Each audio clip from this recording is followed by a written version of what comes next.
La música es una construcción en el tiempo y en el espacio, reflexionó en alguna ocasión Eduardo Chillida, escultor y grabador español. Buenos días a todos, soy Daniel Domínguez, director nacional de las artes del Ministerio de Cultura de Panamá.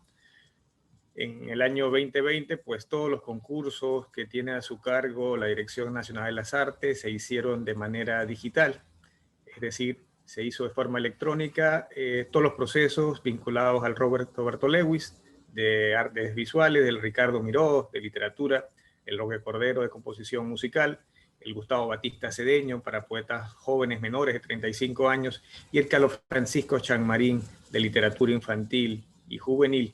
Esta conversación que hacemos desde el territorio de lo electrónico con Samuel Robles, uno de los ganadores del Roque Cordero, forma parte a su vez de las iniciativas que lleva a cabo el Ministerio de Cultura en el marco del Bicentenario de la Independencia de Panamá. Vamos a compartir con ustedes una biografía de Samuel Robles, quien es compositor, director de orquesta y educador panameño. Como director ha actuado con orquestas en diversos países del continente americano, tales como la Orquesta Sinfónica de Bahía en Brasil y la Orquesta Sinfónica de Guanajuato en México. Sus composiciones son interpretadas por músicos alrededor del mundo y son publicadas por la editorial Cayambis Music Press, firma especializada en compositores latinoamericanos y de difusión mundial. Artistas como Ana Catalina Ramírez, Eddie Marcano, la Sinfónica Venezuela y el Cuarteto Pacífica han tocado sus obras. Cantos Veloces para clarinete, solo de Carmen Borregales, Sinfónica Simón Bolívar de Venezuela, el cual fue elogiado por Paquito de Rivera como un disco maravilloso.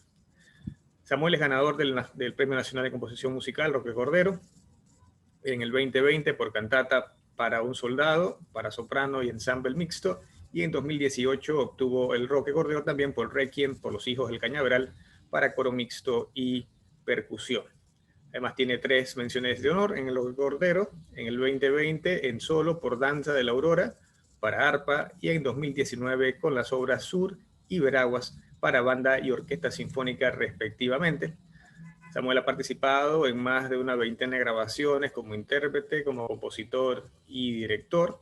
Ha fungido como administrador cultural y gerente para diversas compañías, instituciones y organizaciones no gubernamentales como la Asociación Nacional de Conciertos, la Orquesta de las Américas, el Instituto Nacional de Cultura y la Universidad de Panamá, donde fue durante 8 temporadas director titular de la Orquesta Sinfónica Universitaria.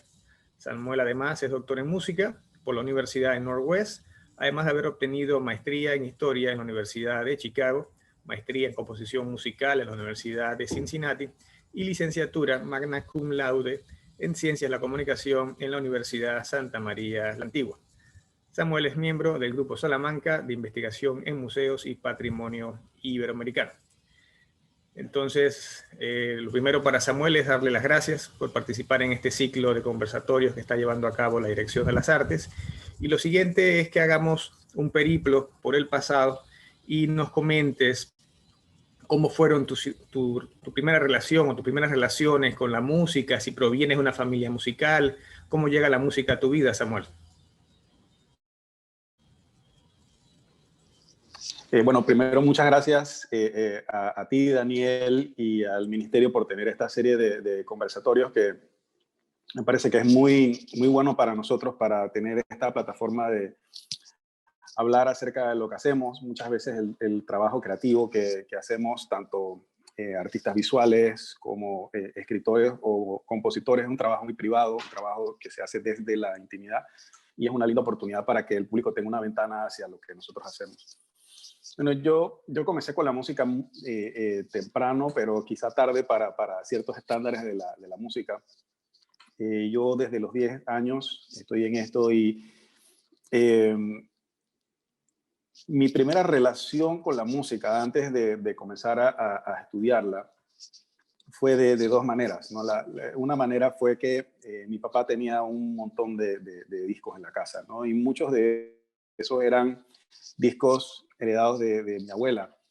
Mi abuela era una melómana grandiosa y yo nunca supe eso acerca de ella. mientras ella vivió. Ella murió cuando yo tenía 4 o 5 años. Y entonces todos esos discos vinieron a mi casa y mi papá ponía esos discos bastante. Eh, y pues yo me fui enamorando poco a poco de eso, pues, y me fui acostumbrando también a tener todo tipo de música, porque al mismo tiempo que ponía los discos de mi abuela, que eran Beethoven, Chopin, Brahms y todo eso, eh, pues también ponía Kool and the Gang y Cat Stevens y Simon and Garfunkel y todo tipo de música, ¿no? Salsa, a mi papá le encanta la salsa. Eh, y yo también oía mucha música folclórica panameña, mucho típico. Eso era lo que estaba todo el día en la casa, en la radio. Y bueno, siempre estuve rodeado de música, pero no había nadie que hiciera música. Yo no había nadie que como que mirara eso y dijera, bueno, vamos a ponerlo en esto.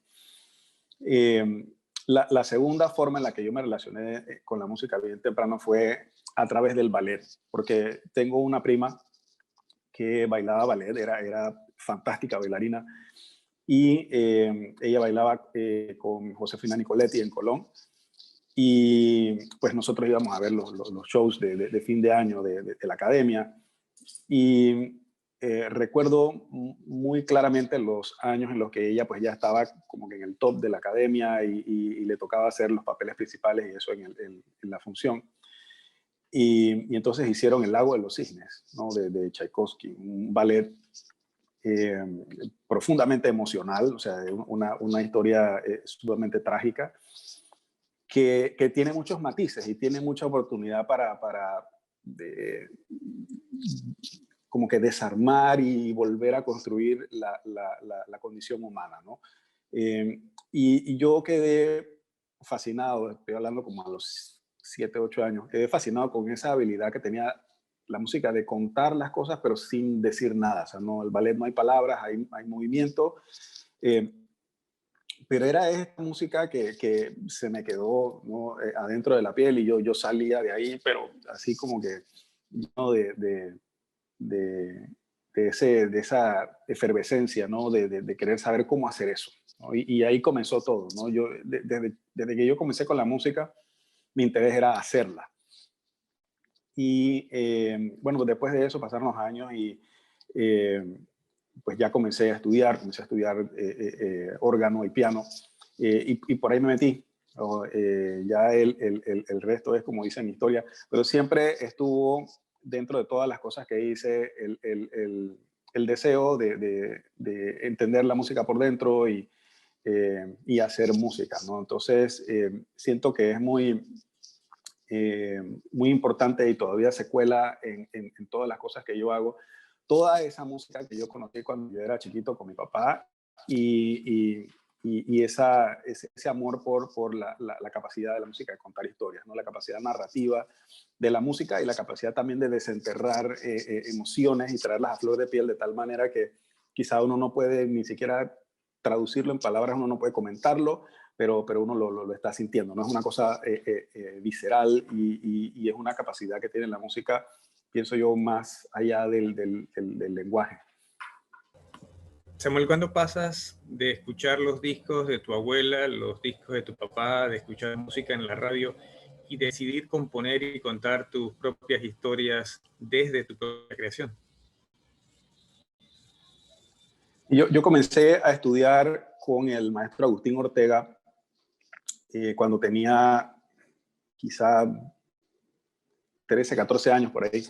Y el maestro Agustín Ortega, que era también profesor en el conservatorio, yo lo conocí en una academia privada donde mis papás me metieron. Iba para allá en las tardes, después de la escuela, caminaba desde la escuela para allá. Y era bueno y era malo haber agarrado al maestro Agustín Ortega a una edad que ya él está como, o sea, en otras cosas y eso no estaba como para estar lidiando con chiquillos malcriados. Y él me ponía piezas para que yo estudiara porque él era profesor de órgano y piano mío. Él no era profesor de composición ni de teoría, pero yo pues no le metía mucho al tema de la técnica, o sea, le metía, pero no le metía tanto como era mi interés de preguntarle cosas, y le preguntaba cosas, y creo que lo hastiaba un poquito al maestro, pero él fue muy amable y tuvo mucha paciencia conmigo, y todo lo que él pudo, él me lo enseñó. Entonces fue en ese momento que yo, o sea, fue la primera persona que yo conocí que realmente tenía un conocimiento muy elevado de la música, y con él yo aprendí todas las cosas básicas que yo necesitaba para tener ese estímulo de sentarme y escribir música. Y eso fue lo que hice. O sea, cuando él me comenzó a explicar acerca de la estructura de las piezas que nosotros estábamos estudiando en el piano, y que el primer grupo temático y después este otro grupo temático es en otra tonalidad, y esas tonalidades están en conflicto, y me comenzó a explicar todo eso. Yo obviamente quedé mucho más fascinado, y como una especie no sé, de estudio antropológico, yo me puse a escuchar de nuevo todos esos discos que ya yo tenía toda mi vida escuchando, a ver qué era lo que estaba pasando ahí con respecto a lo que el maestro me había enseñado. Y entonces yo comencé a imitar esas cosas. Y así fue que comencé a escribir música. Y poco a poco pues me fui adentrando más en el estudio más seriamente. Más adelante entré a estudiar en el Instituto Nacional de Música, y bueno, ya obviamente pues ya para ese tiempo ya estaba muy metido en escribir música. Y al principio, sabes, esta cosa de uno escribe música y uno quiere que alguien la toque, ¿no? Porque si nadie la toca, ¿para qué, no? Entonces yo siempre andaba como que hablándole a mis amigos: oye, mira, ve, voy a escribirte una pieza para que toque. Sí, sí, dale. Y así me fui, así me fui. Y a través de ese trabajo, eh, digamos, de forma un poco desorganizada, porque o sea, no estaba propiamente estudiando la composición en ese tiempo, eh, pues aprendí muchas cosas, porque en el contacto con mis amigos, si yo tenía, por ejemplo, una amiga que tocaba flauta, yo le escribí una pieza, pero entonces le hacía un montón de preguntas para entender el instrumento, entender sus posibilidades, estudiaba el repertorio. Entonces, sin querer, estaba haciendo como que el mismo estudio que tendría que haber hecho formalmente para escribir música. Y fue muy linda esa época, porque obviamente pues también, como podrás entender, de esa época salieron muchas de mis relaciones amistosas que han durado para toda la vida, ¿no? Muchos de mis mejores amigos son de esa época de estudiar música aquí. Y bueno, o sea, a todos ellos pues les agradezco mucho, porque gracias a ellos y gracias a su disposición de trabajar conmigo, porque yo era una especie de loco que andaba correteando a la gente para que tocara mi música, fue que yo realmente comencé a entender qué estaba pasando con cada uno de los instrumentos. O sea, ya el maestro Agustín me había dado un poco de la forma, ya en el instituto estaba estudiando ya eso un poco más a fondo. Y entonces estaba aprendiendo de una manera muy íntima desde el punto de vista del músico, estaba aprendiendo los instrumentos, y eso pues obviamente, o sea, cada cosa que iba aprendiendo me iba estimulando más y más a hacerlo. Nunca pensé yo que esto iba a ser algo que yo en algún momento iba a dejar de hacer. Nunca pensé que eso era un hobby, nunca pensé que, o sea, yo siempre lo pensé como una forma de vida, y así ha sido. Samuel, evidentemente la música clásica tiene un nicho de consumidores que evidentemente pues no puede competir con la llamada música popular o de índole comercial. Pero desde tu experiencia, ¿en qué medida las nuevas plataformas, las nuevas formas de acceder a la música clásica le ha permitido a este tipo de música tener un espectro mayor entre el público mundial? Yo creo que es muy importante. No solamente el tema de las plataformas digitales per se, sino el propio Internet y todas sus herramientas, ¿no? Porque si no fuera por eso, sería bastante difícil que la obra de uno llegara a otros lugares. Eh, Sin meterme mucho en el tema de la música popular, comercial, etcétera, y cómo eso se divulga, y las estrategias que tienen ellos para divulgar sus piezas. Acá en el lado nuestro, pues las estrategias de divulgación se limitan mucho a ir donde están los músicos buscando piezas nuevas. Y eso es un nicho bastante pequeño. Sin embargo, si uno pues va de la mano de personas que están metidas en ese mundo, pues uno llega, ¿no? Y yo tengo la dicha de finalmente ya creo que tengo, pueden ser unos 6 años quizá con Cayambis. Yo comencé cuando Cayambis Music Press comenzó, éramos 5 compositores. Y ellos tienen, es una editora de nicho que trabaja solamente con compositores latinoamericanos. Está respondiendo a un deseo que el presidente de la compañía había visto ya en muchos festivales. Él es etnomusicólogo, oboísta. Había visto en muchos festivales, en muchas conferencias de gente, oye, pero ¿dónde está la música de los compositores latinos? Y sí, había compositores latinos que están publicados en diversas editoriales. Por ejemplo, Cordero está publicado en Peer Music, por ejemplo, toda la vida. Es una editorial grandísima, famosa, la que publica Silvestre Revuelta, por ejemplo. Pero no había como un lugar donde ir que hubiera compositores latinoamericanos. Y, por ejemplo, hay en los Estados Unidos y en otros países a veces hay otorgamientos que se dan como becas de producción que se dan a artistas, pero tienes que incluir en tu disco una pieza de un compositor latinoamericano, por ejemplo, o tienes que incluir en tu programa, o tu programa tiene que ser todo de compositores latinoamericanos. Y entonces él conoce todas esas cosas, él hizo mucho trabajo de campo en Ecuador y quiso hacer esta editorial. Entonces eso que utiliza las herramientas del Internet para encontrar todas estas ferias, viajar allá, presentar el material que nosotros hacemos y todo eso, nos ayuda de 2 formas. Nos ayuda a que las piezas que ya están publicadas se conozcan en otros lugares y que la gente pues quiera comprarlas. Para tocarlas, obviamente, y nos ayuda a conseguir encargos también, que es otra forma en la que nosotros pues aumentamos nuestro cuerpo de composiciones de una manera que también es bastante beneficioso para nosotros. Un artista que quiere, por ejemplo, hacer un programa con compositores latinoamericanos, está buscando gente que escriba en cierto estilo, y entonces nuestro editor entonces nos conecta y sale un encargo a partir de eso. Entonces el artista recibe una pieza, recibe su otorgamiento, yo recibo un beneficio como parte de eso y la pieza queda ahí, luego la pieza entonces puede venderse, yo recibo regalías de eso. Es muy bonito eso, ¿no? De ahí a lo de las plataformas, qué tan popular puede llegar a ser la música que nosotros hacemos, pues obviamente la música continúa siendo una música de nicho. Es una música que alguien la busca y la idea es estar presente para que esa persona te encuentre. Antes, esa era la cadena rota. Yo podía buscar mucha música, pero no la encontraba. O sea, no había dónde buscarla. Y ir a una tienda de CDs aquí en Panamá a buscar música clásica era encontrarse 1 o 2 sinfonías de Beethoven, un disco que tenía algunos preludios de Chopin, quizá una sinfonía de Tchaikovsky. Mahler, no. O sea, muy raro. Si había algo de Mahler en algún momento, la Quinta Sinfonía, cosas de esas.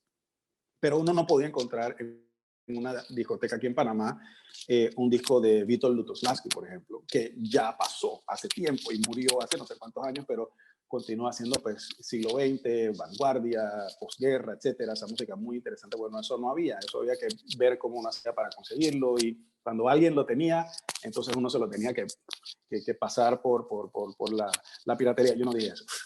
Y, o sea, es que era la única manera, ¿no? Con los cassettes, ¿no? Y uno a veces tenía en un cassette, para poder escuchar música, para poder nutrirse uno, vamos a decir una sinfonía de Mahler, uno tenía en un cassette un movimiento de una orquesta y en el lado B otro movimiento de otra orquesta, y así uno iba construyendo de lo que tenía cada quien. Ahora no, ahora obviamente uno se mete en Spotify, que es bastante sencillo, mucho más que antes, publicar el trabajo que uno hace, una buena grabación, que continúa siendo caro, pero es mucho menos caro de lo que era antes, y uno puede conectarse con una persona que está al otro lado del mundo para que esa persona grabe la pieza de uno. Uno no tiene que estar presente, y pues eso es algo que en lo que nosotros debemos invertir, porque es la forma en la que la gente se conecta con nuestra música, la gente la escucha y la gente quiere entonces tocarla y entonces se va comunicando esto dentro de esta red underground que tenemos los compositores, ¿no? Entonces sí, pues es una cosa que todavía estamos explorando. Siento que todavía hay muchas cosas que se pueden hacer, muchas cosas nuevas. Siento que va a salir mucho más a medida que pase el tiempo. Mi predicción es que va a haber más herramientas para los nichos, porque pues los que no necesitan esas herramientas pues no tienen, valga la redundancia, la necesidad de conexión. Simplemente la gente los busca, están ahí, que si un Rubén Blades, que si un Bad Bunny, lo que sea, ¿no? Siempre van a estar ahí. Uno abre la puerta del refrigerador y va a sonar una de esas cosas. Pero estas herramientas que yo estoy seguro que van a continuar saliendo, nos van a continuar ayudando a promover el arte, y en la medida en que eso ocurra, entonces más gente se va a enamorar de él. O sea, así mismo como yo fui a un ballet, yo ¿qué voy a pensar? Que yo voy a salir de ahí fascinado. Es más, probablemente yo fui, no recuerdo, de mal humor, ¿no? Porque yo tengo que ir a un ballet. O sea, un niño de 6 años, ¿no? Pero salí fascinado porque estuve expuesto, ¿no?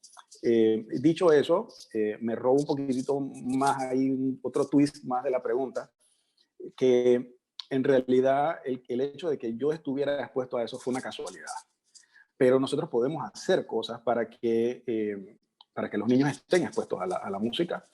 Y pues yo he sido profesor toda mi vida y siempre trato de hacer eso de una manera que no sea invasiva para los chicos, porque a los chicos uno no puede decirle, hey, o sea, tienes que escuchar esto y tienes que decirme, y esto representa no sé qué, no, nada de eso. O sea, la relación que tienen las personas con el arte en general, no solo con la música, es muy íntima. Entonces, a mí me gusta presentar la música de tal manera que cada persona cree su propia relación íntima con ella, y todos las personas de todas las edades tienen una capacidad de hacer eso, viene con ellos, viene programado con nosotros. Y entonces eso es importante. Que eso pueda hacerse a gran escala en el sistema educativo, pues puede ser una utopía, pero pues, ¿quiénes más que nosotros, los primeros interesados, estamos muy dispuestos a contribuir en lo que sea para que eso sea así? Y si a mí me invitan a ir a una escuela, por ejemplo, a dar una charla o a hacer cualquier cosa, yo voy. O sea, no es una cuestión de que, ay, no, que yo estoy acá. No, nada de eso.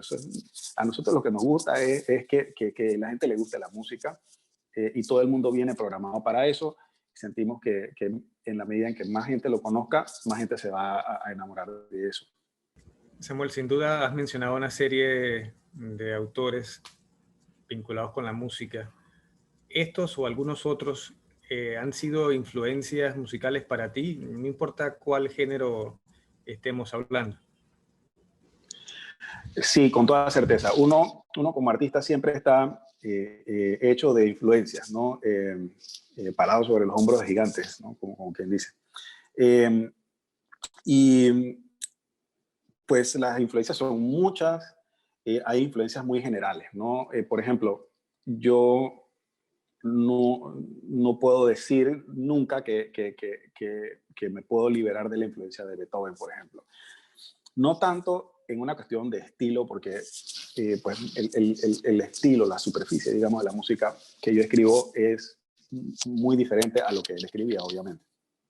Pero hay algo en su manera de pensar, en su manera de desarrollar el material que él escribía. Trabajaba con material muy mínimo y con ese pedacito de música él construía una sinfonía. Igual Mahler, pero Mahler estaba construyendo sobre Beethoven. Entonces eso es fascinante, ¿no? Entender eso y cómo eso siempre es parte de uno. Y cómo eso se manifiesta en otros compositores, ¿no? Más en la superficie, digamos, ya de cuestiones estilísticas, de manejo de ciertos instrumentos, cómo los usan, el uso de quizás elementos folclóricos en la música, cómo eso se traspasa a esto. Pues yo debo decir que uno de mis mayores héroes de la música es Alberto Ginastera, que es un compositor argentino, que tuvo que una serie de etapas, ¿no? En la que él hacía primero una música que era como que muy folclórica y que muy evidentemente venía de la música tradicional de una cierta región de Argentina. Pero más adelante él fue absorbiendo otras cosas que estaban pasando, digamos, en la vanguardia. En ese tiempo que él estaba escribiendo, había muchas cosas que estaban sucediendo afuera, muchos compositores que estaban completamente explorando espacios sonoros bastante locos, a decir verdad. Entonces él se deja influenciar un poco por eso y su música se convierte más concreta hasta que al final de su vida la música que hace es realmente espectacular, cómo él maneja esos elementos que parecen folclóricos, que parecen primitivos, dentro de una estética que es muy poderosa y que logra eh, conectarse con algo que es muy universal, que ese es el logro más grande del artista, ¿no? Que todos trabajamos de algo íntimo, pero el peligro siempre es que eso se queda en eso íntimo y nadie nunca se puede conectar con eso porque es demasiado íntimo.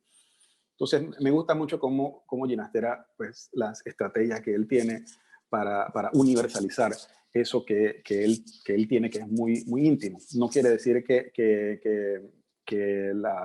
las danzas argentinas, por ejemplo, que es una pieza de sus comienzos, o el ballet de estancia, sean malas piezas, para nada, en absoluto. Pero siguen siendo piezas que uno las escucha porque son piezas latinas, ¿no? Ya más adelante, cuando él hace el Popol Vuh, por ejemplo, que es una pieza que incluso se publicó póstumamente, Popol Vuh es una pieza increíblemente universal, pero es una pieza también increíblemente íntima, ¿no? Eso es algo realmente maravilloso que tiene él y que yo lo admiro mucho. También tengo quizá pues bastante influencia de Silvestre Revueltas por lo mismo. Revueltas es un compositor que vivió muy pocos años, pero que tuvo una producción musical eh, realmente significativa. Escribió mucha música para cine y él tiene una mexicanidad que no tiene ningún otro compositor. Lo que él oía lo ponía, y tengo un profesor que es mexicano también, que decía que Revueltas era como un mariachi mutilado, ¿no? Él metía disonancias, las disonancias que él oía porque alguien se equivocó en la calle, él la metía en la música. Es una cosa realmente fascinante lo que él hace, una música muy poderosa, es un rock and roll muy violento a veces, pero cuando quiere ser apacible lo es. Y pues si yo estoy orquestando, a mí me gusta mucho utilizar los colores que él utilizaba, ¿no? Entonces, como que esas cosas uno no lo piensa en ese momento, pero se cuelan dentro del trabajo que uno hace. Se Revuelta una gran influencia. Yéndome un poco más al trabajo de la pieza que ganó este año, mi cantata para un solo, ahí ya hay otro tipo de influencia, ¿no? Que esa viene yo le llamo mi abuelo de composición, porque el profesor de este profesor mexicano que se llama George Crumb. George Crumb es un compositor de los Estados Unidos que fue maestro de mi maestro Ricardo Son Moldún. George Crumb escribe una música que es única, o sea, solamente él puede escribir la música que él hace, la hace toda a mano, es una cosa realmente maravillosa, incluso verla estéticamente es bonito en la partitura. A veces tiene formas muy extrañas y uno cuando ve la pieza en la partitura uno dice, o sea, es que así tiene que sonar, ¿no? Y yo la primera pieza que escuché de él se llama Ancient Voices of Children. Es una cosa que me voló la cabeza por la forma en la que él utilizaba elementos que aparentemente es de forma aleatoria, pero en realidad no. Una cosa todo muy preparado. Cómo utiliza la percusión muchísimo para transmitir una idea concreta a la vez que te está metiendo algo un poco más abstracto con los otros instrumentos, y utiliza sonoridades simétricas que a mí me resulta muy interesante, armonía simétrica, o sea, los mismos espacios de intervalos hacia arriba que hacia abajo, y eso, y cómo eso puede construir líneas musicales, y la armonía vertical también. Entonces ya en una parte técnica me gusta muchísimo la música de George Crumb y cómo él trabaja eso, ¿no? Y quizás desde un punto de vista filosófico. Hay un compositor que no es muy conocido, pero que a mí me resulta sumamente interesante. Fue a hacer una charla en la Universidad de Cincinnati cuando yo estaba allá. Se llama Xu Xiaosong, compositor chino, que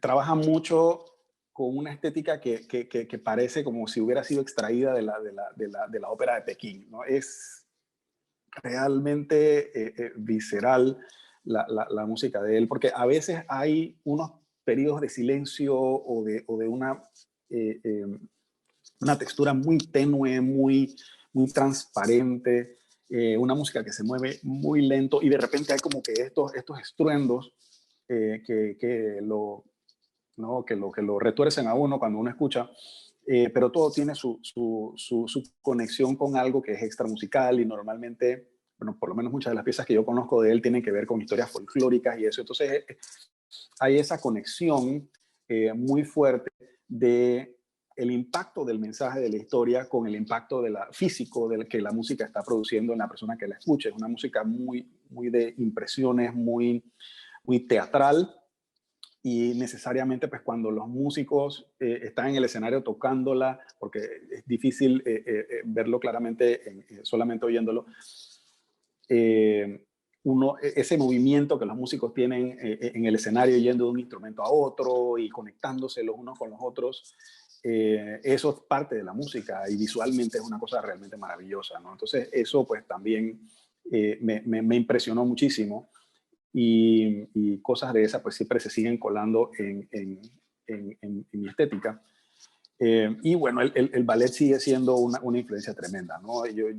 Me sigue impresionando muchísimo el ballet como forma de arte, y la música que se hace para el ballet, o cómo los bailarines convierten una música que ya existe en una pieza de ballet, también me resulta muy fascinante desde el punto de vista de contar historias, cómo se utiliza el lenguaje musical para la representación de un personaje, por ejemplo, para la representación de un sentimiento. Y esto, pues, es algo que, por ejemplo, es muy usado ya de manera, digamos, técnica en las bandas sonoras de las películas, ¿no? John Williams es un maestro de esto. Hay un tema para los personajes, pero también hay un tema para algo, ¿no? Hay el tema de la fuerza, hay el tema del imperio, el tema de no sé qué. Entonces él los va mezclando y eso. Entonces el ballet hace mucho eso. Eso todo viene del ballet, en realidad. Así que bueno, por ahí más o menos va la cosa. En más de una ocasión, en la respuesta anterior, hablaste del folclore, de las tradiciones, y sin entrar en este momento en hablar de tus piezas ganadoras, si nos pudieras compartir un poco a la hora de transmitir ideas, ¿qué ha representado para ti el folclore ismeño y las tradiciones panameñas? Bueno, yo soy un enamorado del folclore. Me encanta, me fascina todo. Y me meto mucho en eso porque siento que es parte de quien yo soy, ¿no? Yo no puedo recordar un tiempo en mi infancia en que no estuviera la radio ahí, ¿sabes? Las radiecitos con la antena y eso sonando con la música típica, ¿no? Y estaban todos, ¿no? Estaba Jim Carrizo, estaba Fello, o sea, era una cosa realmente que estaba ya como que metida en era la música que más se escuchaba en mi casa porque era lo cotidiano. Y luego ya más adelante cuando yo crecí, pues hubo tiempos bien difíciles aquí en Panamá, pues, como todos sabemos, y durante muchos de esos eventos y muchas de esas situaciones, yo me iba para Santiago con mi familia, que es de allá. Y allá obviamente pues estaban en mucho más contacto con esto y yo llegué a tener un amor muy profundo por esa forma en la que toda la música que se produce en el campo, toda la música que se produce en los pequeños pueblos con instrumentos que en su mayoría no han cambiado, en décadas, es una música que está tan relacionada con la naturaleza y está tan relacionada con el trabajo que, digamos, modifica, juega un poquito con la naturaleza, en la agricultura, y eso está muy relacionado con eso, está muy relacionado con la forma en la que las personas se conectan en un pequeño pueblo, con la forma en la que las personas se conectan en el campo cuando están trabajando. La música refleja todo eso, y eso para mí es fascinante.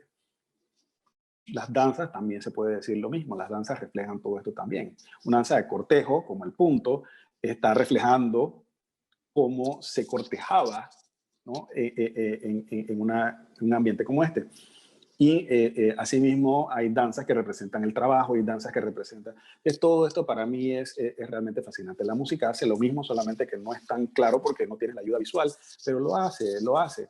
Y estos ritmos fuertes, estos ritmos viscerales, siempre hay algo de la naturaleza detrás de ellos. Entonces, esa conexión, para mí, eso me vuela la cabeza.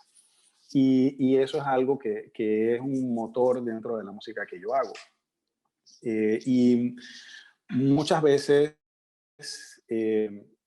a veces, a propósito, otras veces, son esos ritmos, ¿no? Yo creo que el ritmo esa conexión enérgica, telúrica, eso creo que es lo principal, eso es lo que, una de las cosas que siempre está presente. Ese ritmo tiene necesariamente una influencia en el diseño melódico, y tiene el diseño melódico a su vez entonces tiene una influencia en cómo es el diseño armónico de la pieza.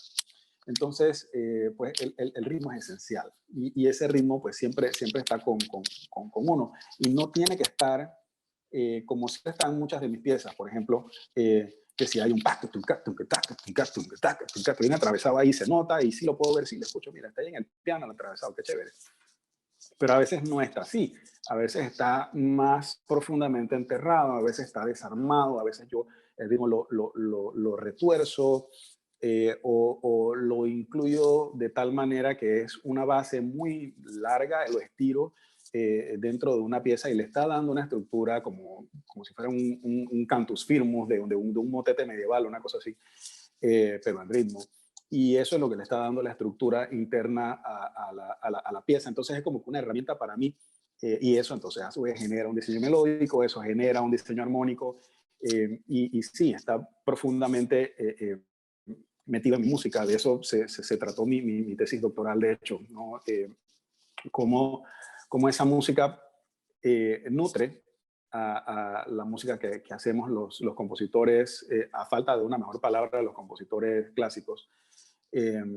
Y pues fue un trabajo de hacer música que era un poco más evidentemente folclórica. Por ejemplo, tengo una pieza que se llama Dos miniaturas para flauta y piano, que son dos danzas, o son dos danzas, ¿no? Un punto y un atravesado, pero no es un punto y un atravesado que digamos que se pueda utilizar dentro de un contexto folclórico. Es una danza estilizada, es una, o sea, como hacía los compositores barrocos, ¿no? Pero sí es bastante evidente que es un punto, y sí es bastante evidente que es un atravesado. Pero también había otras piezas que pues no tenían mucho que ver con la, o sea, que evidentemente no se nota, pero que está metido ahí adentro, ¿no? Y siempre hay como que un elemento que está metido, que está nutriendo el proceso que yo estoy haciendo. Yo creo que es innegable, y yo quizá me proponga no hacerlo y no me sale, ¿no? Porque es una música que está muy metida dentro de mí. La experiencia que yo he vivido en el interior, viendo cómo se relaciona esto con la naturaleza, esto con el tejido social de las personas, es una cosa que me marcó tanto y que es tan fascinante para mí que pues eso se mete en todo el trabajo que yo hago, no solamente la música, sino también cuando escribo poemas y lo que sea, eso está ahí siempre está ahí metido. En el 2018 ganas el Roque Cordero en la categoría coro por Los Hijos del Cañaveral. Compártenos un poco sobre Requiem, Los Hijos del Cañaveral. Sí, el Requiem por los hijos del Cañaveral utiliza el texto de la Misa para los Difuntos, de la primera parte de la Misa para los Difuntos. Y es una pieza para coro mixto y percusión. Y justamente tiene que ver mucho con este tema del campo, ¿no?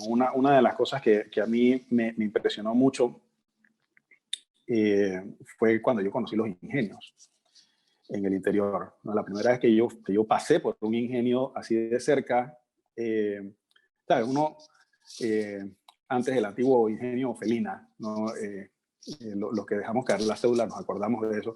Ese era como un signo, ¿no? Que uno estaba llegando a Agua Dulce, todavía lo sigue siendo, pero es como que uno lo pasa y uno no le presta mucha atención. Pero cuando uno está metido adentro de un campo y aparece toda esta maquinaria y aparece todo, o sea, es realmente impresionante y crea sentimientos bastante fuertes en todas las direcciones, ¿no? Entonces uno como que no sabe mucho cómo pensar de eso, porque el azúcar es una cosa tan cotidiana y todas las cosas que vienen de la caña de azúcar son súper cotidianas, ¿verdad? Pero, pero lo que pasa a la gente para producir eso es una cosa terrible, ¿no? Y ese es un tema recurrente en todas las cosas que yo hago, la caña. Cerca de cuando yo conocí mi primer ingenio, yo leí eh, lo que para mí es una de las mejores novelas que se ha escrito en Panamá, que es San Cristóbal, de Ramón H. Jurado, que es una novela que trata acerca de este tema, del trabajo del cañaveral. Y las cosas que Ramón H. Jurado escribe ahí son cosas que yo estaba viendo en ese momento. Y son cosas que me marcaron también profundamente. Muchas historias, quizá algunas de esas un poco exageradas, pero la gran mayoría basadas en una realidad muy dura. Y eso está ahí en esa pieza. O sea, yo mira, ahorita estoy hablando de eso y se me... Y hay mucha gente que muere en esto, ¿no? O sea, hay mucha gente que muere y mucha gente que pasa mucho trabajo, que quizás no están muertos físicamente, que no han fallecido, pero que por lo menos durante el tiempo que están trabajando están muertos. O sea, de mirada perdida, sin voluntad, ¿no? O sea, no hay volición, sol, no sé qué. O sea, es una muerte, es una especie de muerte. Entonces, sobre esa muerte es que está basada la obra, ¿no? Utiliza el texto latino de la misa latina como una conexión con la tradición, eh, digamos, no tanto religiosa, sino una tradición de ritual, ¿no? La pieza no es una pieza religiosa, pero se conecta con el tema de la espiritualidad, con el tema del ritual, lo traslada a ese escenario, pues, de la ritualidad. Y es una especie de homenaje que utiliza la danza, el ritmo panameño, o que más o menos viene del ritmo panameño, que representa este movimiento, esta danza, pero que al mismo tiempo está reflejando ansiedad, está reflejando ese sentido del temor ante la incertidumbre, pero al mismo tiempo es una resignación ante esa incertidumbre, porque digo, ¿qué vas a hacer? Entonces es un homenaje a eso, ¿no? Tiene un poquito de cada una de las cosas que han sido bien importantes para mí en mi carrera musical, por ejemplo, la percusión. Después que estudié piano, yo comencé a estudiar percusión porque yo quería tocar dentro de una orquesta y conocer la orquesta desde adentro, y eso me metí a estudiar percusión y se convirtió en una parte bastante importante de mi vida, la percusión. Entonces está eso. Y está la parte, digamos, de la música medieval un poco, porque tiene ahí algunas cositas de armonía y de giros melódicos que son inspirados pues, en música medieval, que es algo que yo he estudiado muchísimo y que me gusta muchísimo.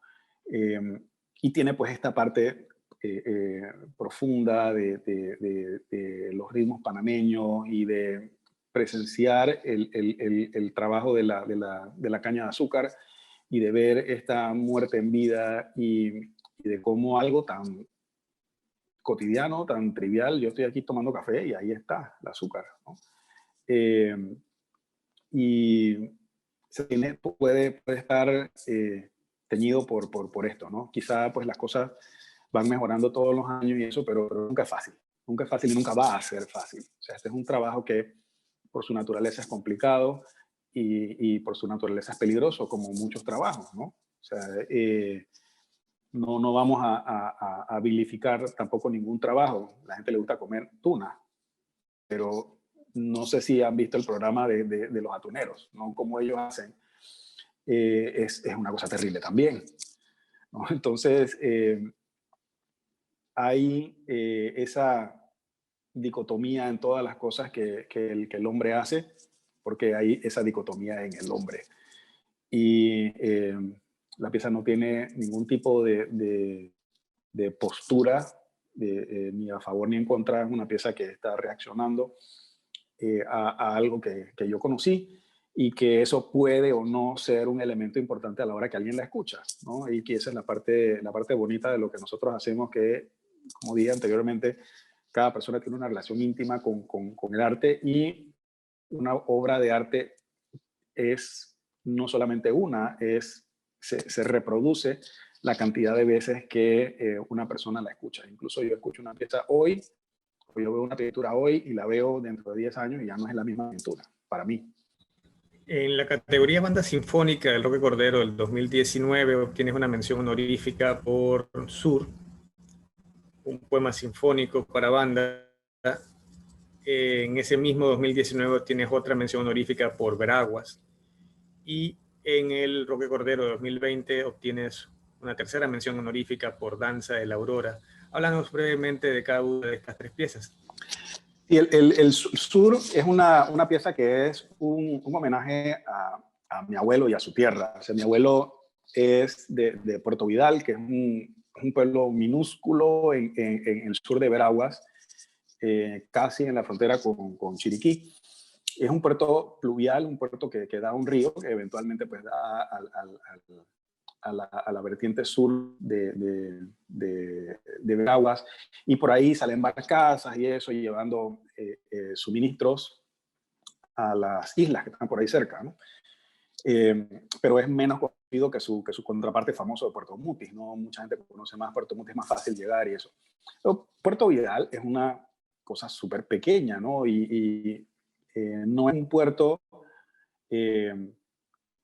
como uno ve esos puertos que, ¿sabes? Uno se imagina el muelle y todo lo demás en el Pacífico. Este es un puerto que da para un manglar. Uno no ve el mar cuando uno está parado sobre el puerto, y el muelle es una cosa realmente insignificante.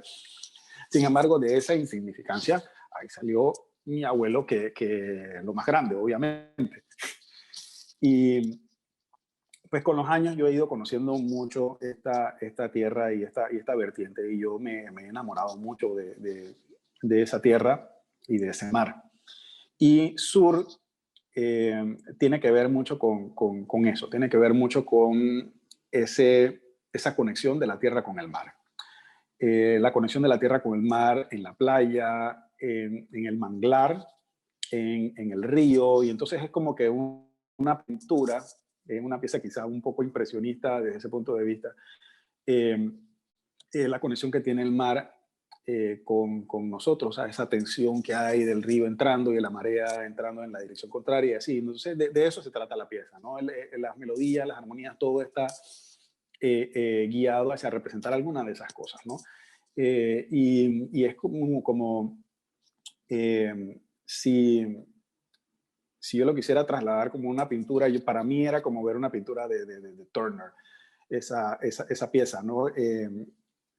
No sé si conocen Turner, quizá pues después cuando estén viendo esto lo busquen por inglés, que le gustaba mucho pintar escenas marítimas, ¿no? Y no es nada específico, no es nada concreto, son como, uno ve como que unas manchas y unos trazos y uno en su cabeza, entonces uno transforma eso en la imagen concreta que cada uno tiene de lo que él está representando. Por ejemplo, hay uno que es una tormenta, ¿no? Y entonces uno no ve exactamente qué está pasando, pero uno se imagina qué está pasando dentro de este barco que está dentro de estas olas gigantescas y eso. Y sí, yo he estado dentro de esas olas gigantescas en el sur, en Veraguas, y también hay otros cuadros donde ya es una escena más apacible, donde hay un atardecer, y sí, he estado en esos atardeceres. Entonces yo tenía como mucho la idea de Turner, eh, y, y sin querer o queriendo, pues diseñé imágenes que tienen que ver, imágenes musicales que tienen que ver con esas imágenes visuales de Turner. La pieza Veraguas, esa ya es una pieza un poco más densa, en su origen y en su significado. Es una pieza que está dedicada a la memoria de Héctor Gallego, que no voy a entrar mucho a hablar acerca del padre Gallego, pero pues de más está decir que esta no es una historia sencilla, no es una historia alegre tampoco. Sin embargo, hay un legado importante que permaneció y es una historia complicada, ¿no? Entonces la pieza pues responde a eso, responde a esa historia complicada de sentimientos encontrados, de conflicto que hay cuando se encuentra eh, digamos, dos fuerzas que están encontradas en dirección contraria, ¿no? Dos o más fuerzas. Y, y lo que está en el medio de esas dos fuerzas, pues muy pocas veces tiene posibilidades de sobrevivir, ¿no? Y ahí está Héctor, ¿no? La pieza tiene que ver con eso, ¿no? Obviamente, pues es una pieza que es doloroso incluso pensar en eso, doloroso pensar en esos tiempos, doloroso pensar en que como Héctor, quizá hubo muchos otros y hubo muchos otros en otras épocas también, hubo muchos Héctores, hay muchos Héctores. Eh, y la historia de él es fascinante también porque él no tenía nada que hacer aquí, o sea, él era colombiano, eh, pero cuando él llegó, él se dio cuenta que ahí era donde él tenía que estar, ¿no? Eh, hizo lo que tenía que hacer. Es así de sencillo. Hizo lo que estaba en su corazón hacer. Y pues nosotros quizá trasladando eso a nuestro territorio cotidiano, pues todo el tiempo nos vemos encontrados con decisiones así, ¿no? De hacer lo que nuestro corazón dice que tenemos que hacer versus hacer lo que la presión externa nos está casi que forzando a que hagamos y muchas veces hacer lo que el corazón dice, pues es bastante doloroso, implica sacrificios, ¿no? Como estudiar música, por ejemplo. Y otra cosa que es ya mucho más ligero es la danza de la aurora, que es una pieza para arpa, es un instrumento del cual yo me enamoré mucho, primero a través de la música de Alberto Ginastera. Ginastera tiene un concierto para arpa que es una bestialidad de lo lindo que es, pero es un instrumento que aquí en Panamá no ha habido tradicionalmente una escuela de arpa, ¿no? Y yo soy un gran entusiasta de que haya arpa, porque el repertorio global de la orquesta la tiene y yo quiero eso para Panamá. He estado involucrado en la traída de varias arpas a Panamá, de varios arpistas a Panamá, porque siento que esto es algo que es realmente necesario. Entonces, escribí esta pieza pensando mucho en eso, ¿no? Que haya estímulos, que la gente aquí en Panamá conozca el arpa más como el instrumento ese que hace cadenzas en los ballets de Tchaikovsky, que es la imagen más, digamos, normal que tenemos del arpa, ¿no? El arpa haciendo... Pero no la vemos como un instrumento que puede ser más visceral, que puede ser más, ¿no? salsoso también un poco. El arpa lo tiene todo. Y obviamente pues los paraguayos saben esto y los peruanos saben esto porque el arpa la usan para la música popular, ¿no? Y entonces tienen estos ritmos y estas cosas y yo digo, pero bueno, o sea, nosotros también podemos hacerlo, ¿no? Los ritmos se pueden usar en cualquier instrumento y el arpa tiene la capacidad para hacerlo y Ginastera me lo enseñó. Después cuando he conocido la música folclórica de estos países que sí utilizan el arpa, pues he quedado también muy encantado con eso. Y entonces dije, bueno, yo creo que voy a hacer una pieza. Y originalmente quería hacer yo varias danzas, pero al final me concentré en hacer una danza. Eh, no lo estaba haciendo pensando en el concurso, pero entonces llegó como que la fecha del concurso y dije, bueno, va para el concurso la pieza y ahí está, pues. Entonces es una pieza que se la dedico a mi hija y ella está fascinada porque tiene su pieza y pues yo estoy fascinado porque ella está contenta. Pero yo espero pues que esta pieza, pues cuando las personas la escuchen, pues sientan que de repente hay algo ahí de panameñidad a través de un idioma, a través de un medio que tradicionalmente no es panameño, ¿no? Entonces, que se puedan asociar esas cosas y que eso pues ayude un poquito para que las personas conozcan el arpa desde otra perspectiva, desde una perspectiva que también puede ser la folclórica, que también puede ser panameña, que también puede ser de ritmos viscerales, de ritmos bailables, de ritmos que provienen de la danza al menos. Eh, y, y bueno, que las personas que la escuchen pues también tengan como que un poquito de alegría, ¿no? Normalmente no hago mucha música que tiene eso, pero es muy lindo hacerla y estoy muy contento con el resultado de esa pieza. En la categoría Orquesta de Cámara, el jurado del Roque Cordero del año 2020 se decidió por Cantata para un soldado de Samuel Robles, que Samuel hace un par de ratos nos comentó sobre ella someramente. Entonces, háblanos un poco más sobre Cantata para un soldado.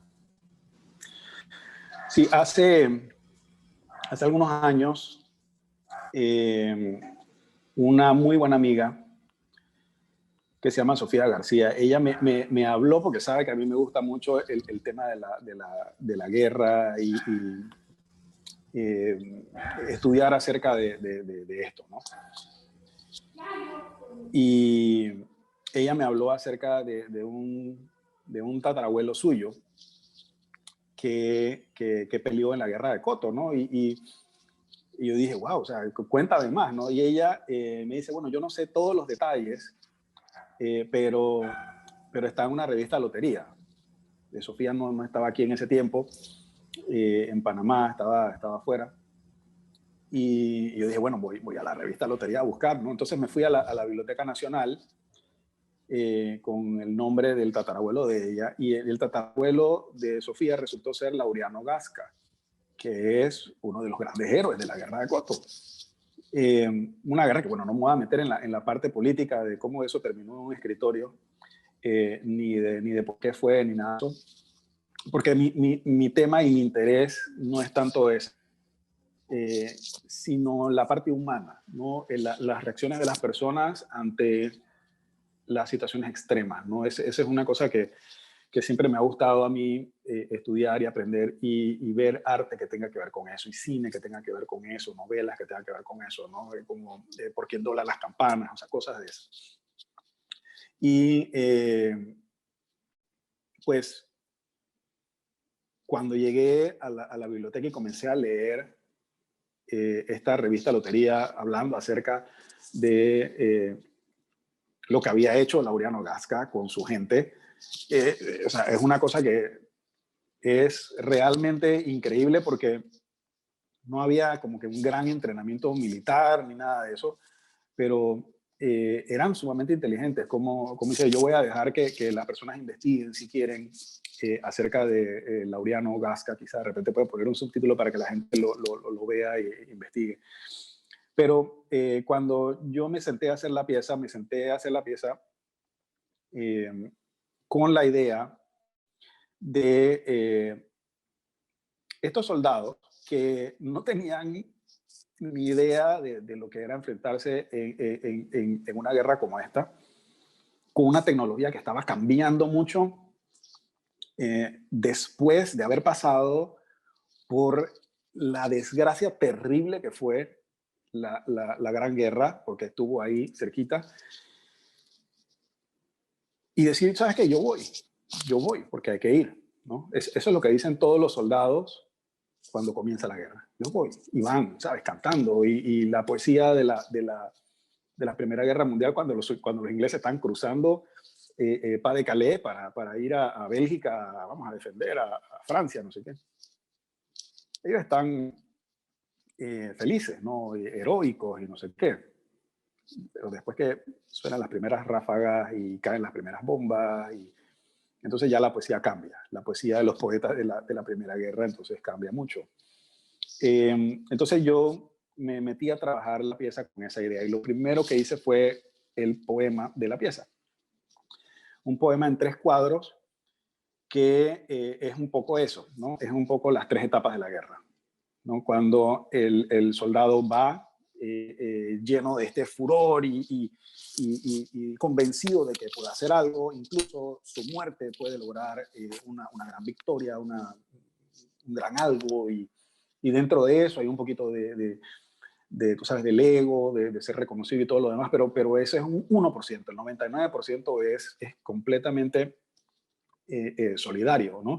Es trabajar en equipo, es la gloria por algo que es superior, que es más allá de lo que cualquier soldado puede hacer. Entonces me senté a trabajar con esa idea. Entonces eso es lo primero. Lo segundo es el golpe fuerte que te da la realidad que tú no conocías, ¿no? Así mismo como los soldados de la Primera Guerra, así mismo los soldados de la Guerra de Koto, llegan y se encuentran con algo que es completamente devastador. Ellos lo habían leído en los periódicos quizá, ¿no? Y cómo moría la gente, y las trincheras, y el lodo, y la lluvia, y las enfermedades, y las ratas. Pero ellos no lo habían vivido. Entonces ese golpe es la segunda parte del poema, y es la segunda parte de la pieza. Y la última parte de la pieza es la resignación que viene con una de 2 cosas, ¿no? La muerte o la muerte en vida, ¿no? Esa muerte en vida también de los trabajadores de la caña, la tienen los soldados que sobreviven a la guerra. Nunca, o sea, eso te cambia, nunca vuelves a ser el mismo. Y la pieza pues termina con un tambor que se va poco a poco, y ese tambor se va,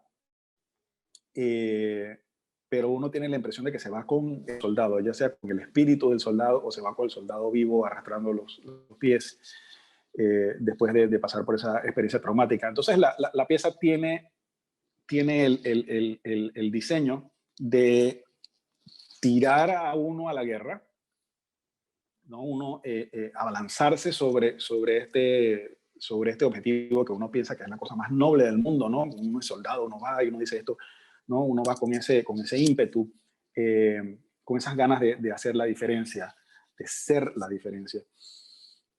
Luego, el golpe fuerte de esa realidad, ver a la gente morir, estar uno cerca de morir un montón de veces, perder la sensibilidad por todas estas cosas, tener como esa coraza de ver estas cosas realmente terribles, y que eso pues al final uno se cubre de tal manera que uno puede más y uno puede más y uno puede más y uno va extendiendo más y más las cosas que uno está dispuesto a tolerar, que uno está dispuesto a soportar. Y de eso es el movimiento central de la pieza, son 3 movimientos. Y entonces luego la repercusión de eso, ¿no? Que en la guerra, pues indiscutiblemente, una de las grandes repercusiones de ese encuentro es la muerte. Muchos mueren el primer día, el primer tiro, alguien muere. Muchos mueren durante, unos mueren rápido, otros mueren sufriendo mucho. Y de eso entonces se trata el tercer movimiento. Y pues, como digo, no es una pieza que trata sobre una guerra en específico, no es una pieza que trata sobre las causas de la guerra, eh, ni intenta hacer tampoco un comentario sobre por qué la gente va y pelea o por qué la gente quiere ser un soldado. Es una pieza sobre la condición humana en la guerra. Y el poema también lo es, ¿no? O sea, van de la mano. Pero reconociendo que lo que me llevó a escribir la pieza y lo que me llevó a ver la pieza desde ese punto de vista fue conocer la historia de Laureano Gasca. Pues la pieza está dedicada a él y ese fue mi seudónimo en el concurso, Laureano, pensando en eso. Entonces, pues fue muy bonito después que pasó el concurso, pues poder llamar a la familia, que son amistades muy, muy lindas que tengo, y decirles, bueno, tengo esta pieza y ganó el concurso y eso, y la pieza trata acerca de esto, y pues estaba muy contento, y fue una cosa muy, muy linda. Y bueno, eso es, yo creo que es un empaque pequeño lo que se hizo con esa pieza. Hemos llegado a la última parada de este periplo, esta conversación con Samuel Robles. También los invito a ustedes a que vean el resto de los conversatorios con el resto de los ganadores de todas las ediciones del Roque Cordero, así como también los vencedores del Ricardo Miró, del Roberto Lewis, del Carlos Francisco Jean-Marín y del Gustavo Batista Cedeño, que es un ciclo que estamos pensando para acercar a los autores y a sus obras al público nacional y a cualquiera que nos vea en este territorio digital. Y quisiera, pues, de parte de Samuel, un último saludo de despedida sobre este evento. Bueno, nuevamente, pues, muchas gracias a ti, Daniel, a la Dirección de las Artes y al Ministerio de Cultura por tener estos concursos, por mantener estos concursos. Son un estímulo para nosotros, pero sobre todo son un estímulo para el público, para que el público tenga esperanza de que se está haciendo arte, de que se está produciendo arte, y que por cada pieza que gana hay un montón de piezas que están produciéndose. Y lo importante no tanto es la pieza que gana, sino el hecho de que hay producción musical, que hay producción pictórica, que hay producción literaria para nutrir estos concursos. Y eso es algo que pues realmente es esperanzador para una sociedad que sabe que tiene un fuerte contingente de artistas. Es una sociedad que está más dispuesta a través de saber eso solamente, pero también a través de estar en contacto con ese arte.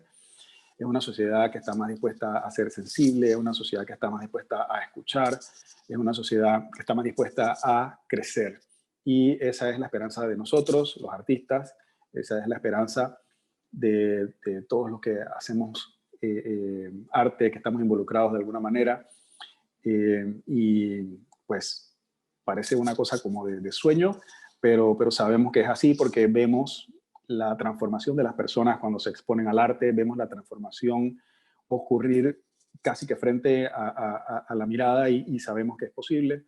Y pues el hecho de que el ministerio apoye con estos concursos contribuye enormemente a ese fin noble que tiene el arte dentro de una sociedad. Pues con estas palabras de Samuel Robles damos por terminado este conversatorio. Muchas gracias a Samuel y muchas gracias a todos ustedes por acompañarnos en este ciclo. Hasta la siguiente.